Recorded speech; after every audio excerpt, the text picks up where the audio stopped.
The Trees of Pride by G.K. Chesterton. Chapter 1.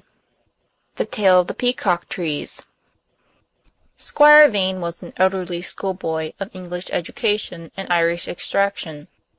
His English education, at one of the great public schools, had preserved his intellect perfectly and permanently at the stage of boyhood.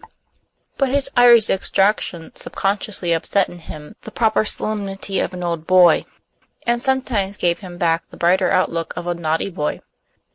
He had a bodily impatience which played tricks upon him almost against his will, and had already rendered him rather too radiant a failure in civil and diplomatic service.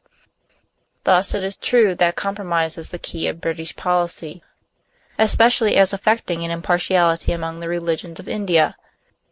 But Vane's attempt to meet the Moslem half-way by kicking off one boot at the gate of the mosque was felt not so much to indicate true impartiality as something that could only be called an aggressive indifference. Again, it is true that an English aristocrat can hardly enter fully into the feelings of either party in a quarrel between a Russian Jew and an Orthodox procession carrying relics. But Vane's idea that the procession might carry the Jew as well, himself a venerable and historic relic, was misunderstood on both sides.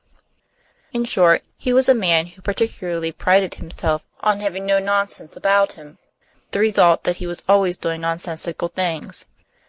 He seemed to be standing on his head merely to prove that he was hard-headed. He had just finished a hearty breakfast in the society of his daughter, at a table under a tree in his garden by the Cornish coast. For, having a glorious circulation, he insisted on as many outdoor meals as possible, though spring had barely touched the woods and warmed the seas round that southern extremity of England.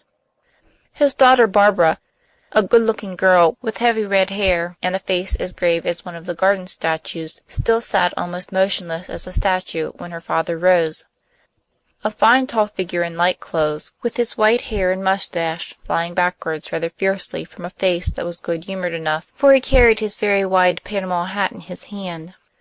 He strode across the terrace garden, down some stone steps flanked with old ornamental urns to a more woodland path fringed with little trees, and so down a zigzag road which descended the craggy cliff to the shore, where he was to meet a guest arriving by boat. A yacht was already in the blue bay, and he could see a boat pulling toward the little paved pier.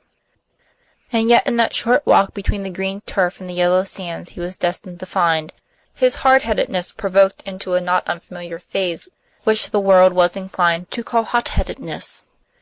The fact was that the Cornish peasantry, who composed his tenantry and domestic establishment, were far from being people with no nonsense about them. There was, alas, a great deal of nonsense about them, with ghosts, witches, and traditions as old as Merlin. They seemed to surround him with a fairy ring of nonsense. But the magic circle had one centre.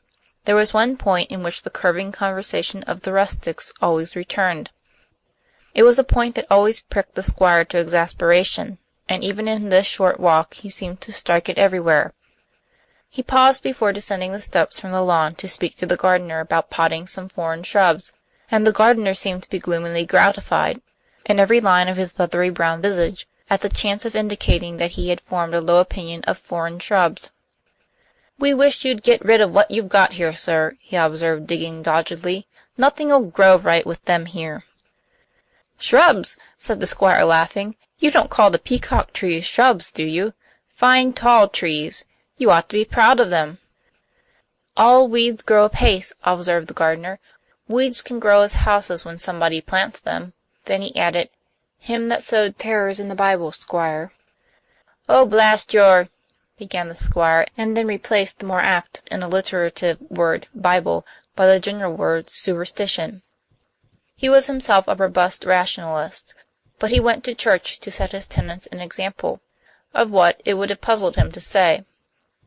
A little way along the lower path by the trees he encountered a woodcutter, one Martin, who was more explicit, having more of a grievance.